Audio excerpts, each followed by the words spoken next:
आपण DNA बघितला होता, क्रोमोझोम्स, DNA, ठीक आहे. अजून काय बघितलं होतं, क्रोमोझोमचे टाइप्स बघितले होते. काय बघायचं आहे, जीन. काय, जीन. प्रत्येक गुणसूत्र एकाच DNA रेणूचे बनलेले असतात. या DNA रेणूतील रेणूखंडांना जनुके म्हणजे जीन असे म्हणतात. म्हणजे हा जर सेगमेंट आपण छोटासा घेतला तर हा काय झाला, जीन झाला, म्हणजे जनुकी झाला. त्याचा छोटासा पार्ट, छोटासा सेगमेंट कोणाचा, DNAचा. DNAचा छोटा सेगमेंट, सेगमेंट ऑफ DNA म्हणजे काय, जीन. DNA रेणूतील न्यूक्लियोटाइडच्या वैविध्यपूर्ण मांडणीमुळे भिन्न तऱ्हेची जनुके तयार होतात. ही जनुके एका ओळीत रचलेली असतात. जनुके पेशीच्या आणि शरीराच्या रचनेवर व कार्यावर नियंत्रण ठेवतात. तसेच ती अनुवांशिक लक्षणे मातापित्याकडून त्यांच्या संततीपर्यंत संक्रमित करतात, म्हणून त्यांना अनुवांशिकतेचे कार्यकारी घटक असे म्हणतात. त्यामुळे मातापिता व त्यांची अपत्ये यात पुष्कळसे साम्य आढळते. जनुकांमध्ये प्रथिनांच्या निर्मिती विषयक माहिती साठलेली असते. तेच मी तुम्हाला त्या दिवशी सांगितलं ना, हे काय आहे, जीन आहे.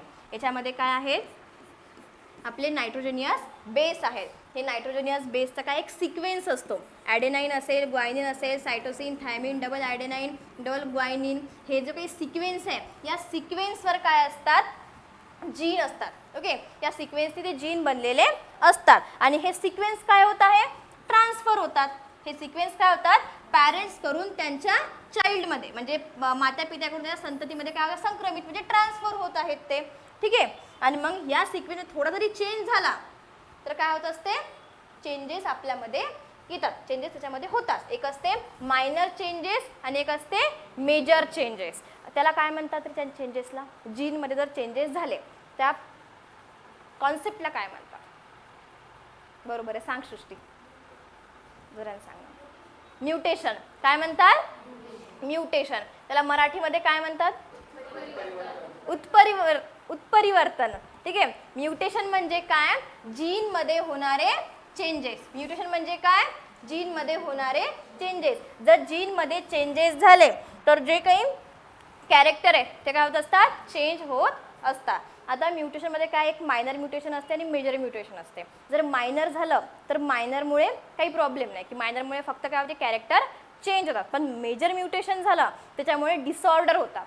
डिसऑर्डर हे काय असतात, पॅरेंट्सपासून आपल्यामध्ये आलेले असतात. डिसऑर्डर जे असतात ते डिसऑर्डर म्युटेशनमध्ये जीनमध्ये जर चेंजेस झाले तर डिसऑर्डर होतात.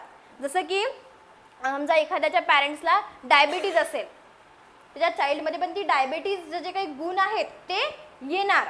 मग ते काय झालं, त्याचा डिसऑर्डर झाला. त्यानंतर अजून नाईट ब्लाइंडनेस झाला. अजून काय सांगू शकतो डिसऑर्डर, सिकल सेल अॅनिमिया ऐकलेलं आहे. सिकल सेल अॅनिमिया ऐकलेलं आहे. गव्हर्नमेंट हॉस्पिटलमध्ये पहिले खूप म्हणजे खूप ह्याच्यामध्ये होतं की सिकल सेल अॅनिमियाची टेस्ट करून घ्या. काय असते सिकल सेल अॅनिमिया, ऐकलेलं नाही तुम्ही? हां, हिमोग्लोबिनचा नाही, RBCचा.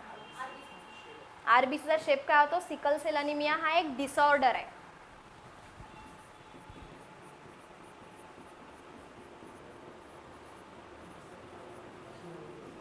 सिकल सेल अॅनिमिया हा काय एक डिसऑर्डर आहे. आणि याच्यामध्ये आपल्या RBCचा शेप काय सांगितलेलं आहे.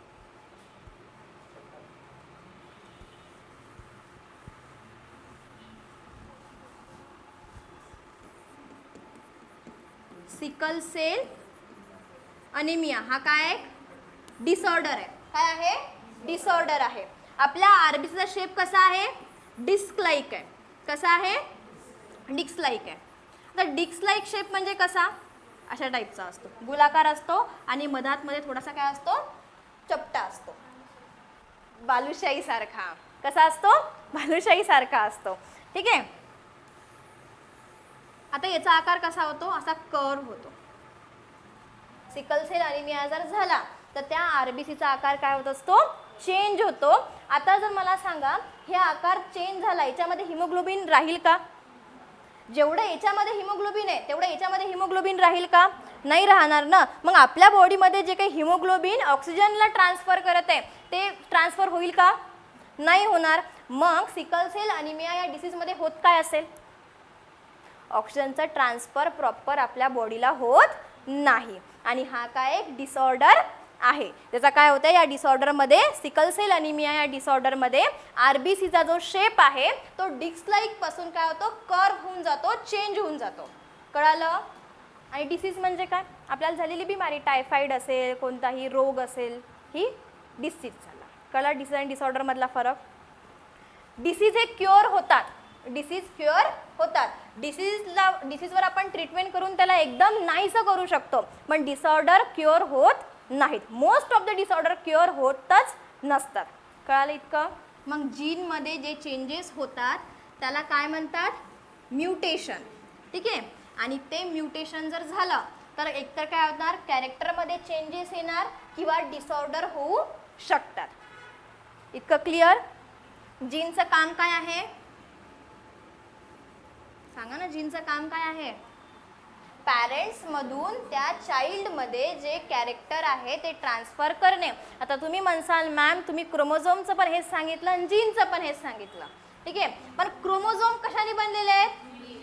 डीएनएने बनलेले आहे. डीएनएचा छोटा पार्ट म्हणजे काय? जीन. मग असं म्हणू शकतो ना आपण की क्रोमोझोम ट्रान्सफर करत आहे, पण मेन पार्ट कोणता आहे?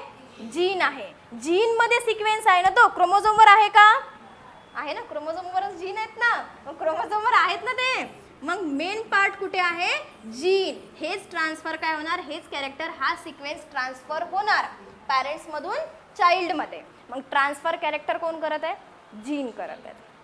तर तुम्हाला जीन दिलेलं असलं तर जीन, आणि जर जीन नसेल तर मग क्रोमोझोम. कळालं? बघा इथे ॲडेनाईन आणि थायमिन दिलेलं आहे. हे नेहमी काय असतात? पेअरमध्ये असतात. आणि ग्वायनिन आणि सायटोसिन हे नेहमी कशा असतात? पेअरमध्ये असतात. याच्यामध्ये काय असते? नायट्रोजनयुक्त पदार्थांची जोडी म्हणजे नायट्रोजनियस बेस असते. त्यानंतर शर्करा असते. कोणती शुगर असते? रायबोज, डिऑक्सीरायबोज शुगर असते. आणि फॉस्फरिक ॲसिड असते. याच्यापासून काय आपलं पूर्ण न्यूक्लियोटाइड तयार झालेलं असते. कळालं हे? इसवी सन 1990 जगातील जनुक वैज्ञानिक एकत्र येऊन मानवी जनुक प्रकल्प हाती घेतला. जून 2000 या प्रकल्पांनी आणि सेलेरा जिनोमिक्स कॉर्पोरेशन अमेरिकेतील खाजगी उद्योग यांनी संयुक्तपणे मानवी जनुकातील डीएनए रेणूचा संपूर्ण क्रम व आराखडा शोधून काढल्याचे घोषित केले. या प्रकल्पात मिळालेल्या माहितीवरून वैज्ञानिकांनी मानवी जनुकांची संख्या, मानवामध्ये जनुकांची संख्या किती असते? 20,000 ते 30,000 असते. इतकंच लक्षात ठेवा फक्त की किती असते? 20,000 ते 30,000 असते. आता आरएनए तयार कसा होते? डीएनए असते. डीएनएचा जो काही सिक्वेन्स आहे तोच ॲज टू ॲज कॉपी होतो, म्हणजे कॉम्प्लिमेंटरी सिक्वेन्स असतो. ॲज टू ॲज काय होतो? कॉपी होतो. फक्त काय असते? थायमिनच्या ऐवजी काय असते इथे? युरॅसिल असते. आरएनएमध्ये काय असते? आपण काल बघितलं होतं आरएनए आणि डीएनए मधला फरक. आरएनए मध्ये सांगा काय काय असते? ॲडेनाईन, ग्वायनिन, सायटोसिन आणि युरॅसिल. डीएनए मध्ये काय असते? ॲडेनाईन, ग्वायनिन, सायटोसिन आणि थायमिन. थायमिनच्या ऐवजी आरएनए मध्ये काय असते? युरॅसिल असते. थायमिनच्या ऐवजी आरएनए मध्ये काय असते? युरॅसिल. आरएनए मध्ये काय काय? ॲडेनाईन, ग्वायनिन, सायटोसिन आणि युरॅसिल आहे. आणि डीएनए मध्ये काय आहे? ॲडेनाईन, ग्वायनिन, सायटोसिन आणि थायमिन आहे. डीएनए मध्ये आरएनए मध्ये फरक काय आहे? डीएनए मध्ये थायमिन आहे, आरएनए मध्ये युरॅसिल आहे. कळालं इतकं? म्हणजे जे काही डीएनएचा सिक्वेन्स आहे, डीएनएचा सिक्वेन्स काय होणार? इकडे कॉपी होणार, फक्त चेंजेस काय असणार? थायमिनच्या ऐवजी युरॅसिल असणार. मग असं म्हणू शकतो की डीएनए पासून आरएनए तयार होते, म्हणता येईल. आरएनए हे पेशीतील दुसरे महत्त्वाचे न्यूक्लिक अम्ल आहे. हे रायबोज, शर्करा, फॉस्फेट रेणू आणि ग्वायनिन, सायटोसिन, ॲडेनाईन, युरॅसिल या 4 नायट्रोजनयुक्त पदार्थांनी बनलेले आहेत. आता याच्या डीएनए मध्ये आपण बघितलं होतं नायट्रोजनियस बेस होते, ॲडेनाईन, ग्वायनिन, सायटोसिन, थायमिन होते. ठीक आहे. आणि अजून काय होतं? डिऑक्सीरायबोज शुगर होतं. त्यानंतर फॉस्फरिक ॲसिड होतं. याच्यामध्ये काय आहे? रायबोज शुगर आहे. डिऑक्सीरायबोज आहे का? नाही. RNA मध्ये डिऑक्सिरायबोज आहे का? नाही. RNA मध्ये फरक फक्त दोनच आहेत. RNA आणि DNA मध्ये फरक एवढाच आहे की DNA मध्ये थायमिन असणार आणि RNA मध्ये युरॅसिल असणार आणि DNAच्या नायट्रोजनियस बेसमध्ये न्यूक्लियोटाइडमध्ये डिऑक्सिरायबोज शुगर असणार आणि RNA मध्ये रायबोज शुगर असणार. कळालं? दोनच, एक थायमिन, युरॅसिल, डिऑक्सिरायबोज शुगर आणि रायबोज शुगर. बाकी सर्व सेम असणार. फॉस्फेट रेणू पण त्याच्यामध्ये होता, ठीक आहे, याच्यामध्ये पण आहे. त्यानंतर फॉस्फरिक ॲसिड पण त्याच्यामध्ये होता, याच्यामध्ये पण असणार. रायबो शर्करा फॉस्फेटचा रेणू एक नायट्रोजनयुक्त पदार्थाचा रेणू यांच्या संयुगातून न्यूक्लिक अम्लाचा साखळीतील एक कडी म्हणजेच न्यूक्लियोटाइड बनलेला असते. अशा अनेक कड्यांच्या जोडीतून RNAचा महारेणू तयार होतो. त्यांच्या कार्यप्रणालीनुसार त्यांचे 3 प्रकार पडतात. RNAचे किती प्रकार आहेत? rRNA, mRNA आणि tRNA. rRNAला म्हणतात रायबोझोमल RNA. काय म्हणतात? Ribosomal RNA. mRNAला मॅसेंजर RNA, tRNAला ट्रान्सफर RNA. आता रायबोझोमल RNA सोडा, हे तुम्हाला नाही कळणार, पण याच्याहून कळते मॅसेंजर RNA काय करत असेल? मॅसेज कंटेन करत असेल, काहीतरी मॅसेज कंटेन करते. ट्रान्सफर RNA काय करत असेल? काहीतरी ट्रान्सफर, त्या मॅसेजला काय करत असेल? ते ट्रान्सफर करत असेल. ठीक आहे. तर रायबोझोमल मध्ये रायबोझोम हा वर्ड येत आहे.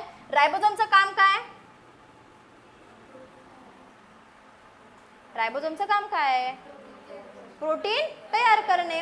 मग या रायबोझोमल RNAचं काम काय असेल? तेच, प्रोटीन तयार करणे. रायबोझोम वर्ड येत आहे ना, अरे रायबोझोम वर्ड येते याच्यामध्ये.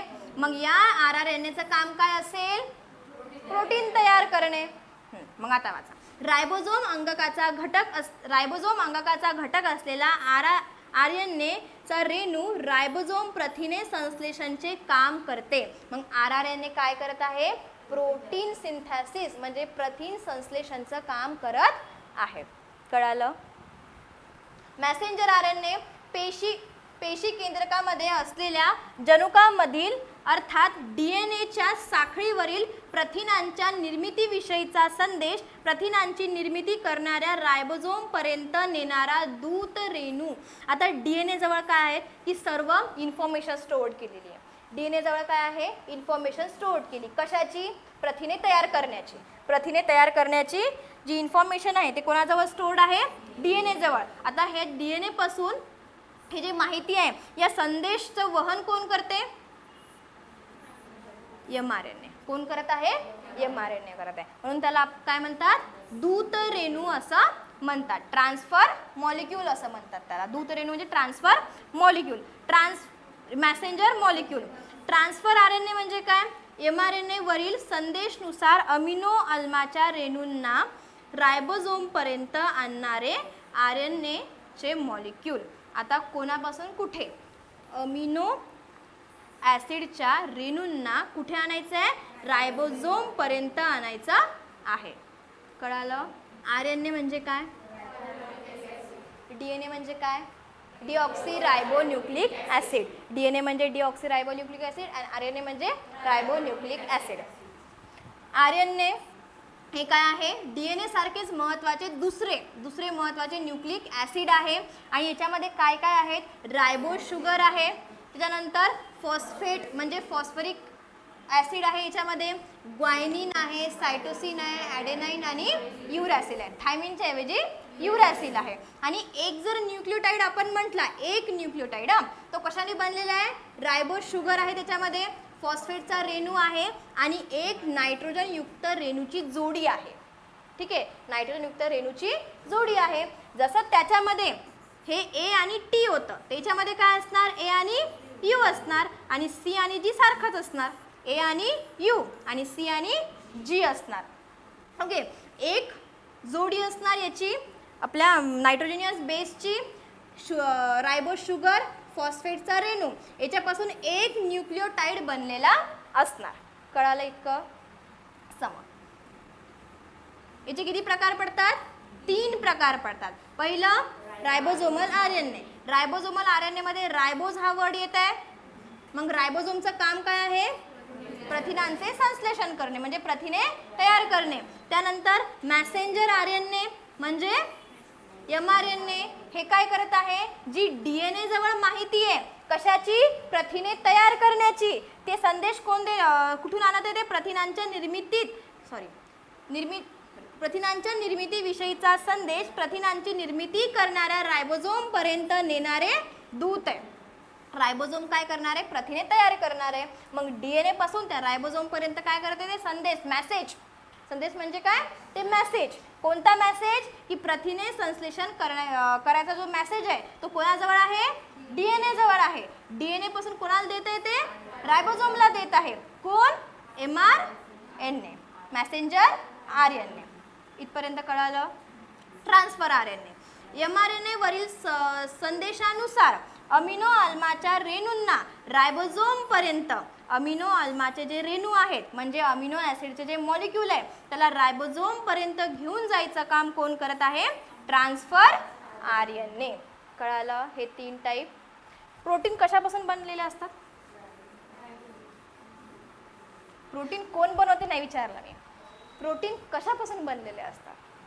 आता जर हे तुम्हाला सेंटेन्स थोडं बहुत जर असं डोक्यात गेलं असेल ना तर थोडं लास्टचं सेंटेन्स वाचा बरं एकदा. लास्ट mRNAचा सेंटेन्स, tRNAचा सेंटेन्स वाचा. बरोबर वाचा.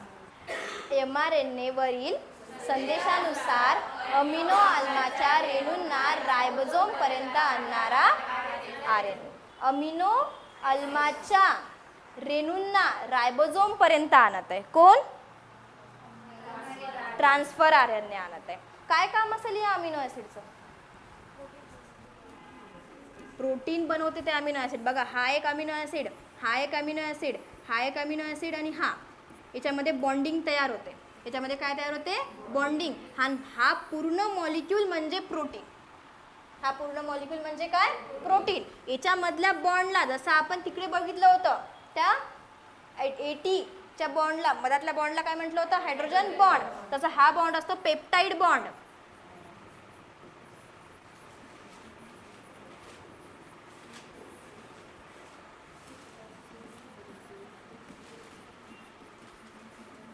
चेन ऑफ अमिनो ॲसिड म्हणजेच काय? Protein. Chain of amino acid. Amino acid chain आहे ना. हा एक अमिनो ॲसिड आहे, हा एक अमिनो ॲसिड आहे, हा एक अमिनो ॲसिड आहे, हा पण अमिनो ॲसिड आहे, हा पण काय? अमिनो ॲसिड आहे. ही प्रोटीन, ही काय बनली? त्याची अमिनो ॲसिडची चेन बनली आणि या चेनलाच काय म्हणतो आपण? प्रोटीन म्हणतात. आणि याच्या मधात जो बॉन्ड असतो या बॉन्डला काय म्हणतात? काय म्हणतात? Peptide bond. हे छोटे छोटे जे कॉन्सेप्ट असतात ना हे क्लिअर करून घ्यायचे. हे विचारतात. प्रोटीन म्हणजे काय म्हणू शकतो आपण? Chain of amino acids. मग प्रोटीन कशाने बनलेलं आहे विचारलं तर काय सांगसाल? अमिनो ॲसिड्सच्या चेननी बनलेलं आहे. एक ठीक आहे. आणि मग ती चेन कशाने जोडलेली आहे? काहीतरी ज्यामध्ये बॉन्ड असेल, पेप्टाइड बॉन्ड असणार. कळालं? काही डाऊट याच्यामध्ये? आता आपल्याला 10वीचा सेकंड पार्टचा सेकंड लेसनमधला लास्ट टॉपिक बघायचा आहे उद्यापासून. त्यामध्ये पेशी विभाजन म्हणजे सेल डिव्हिजन. हा का तुमचा क्लिअर करून दिला, कारण त्याच्यामध्ये क्रोमोझोम येणार, त्याच्यामध्ये अजून काय DNA येणार, त्याच्यामध्ये क्रोमोझोम्स येणार, DNA येणार. ठीक आहे. वेगवेगळ्या दुसऱ्या सेल येणार. मग डिव्हिजन होते कसं, त्याच्यामुळे तुमचं हे क्लिअर पाहिजे. उद्या वाचून या.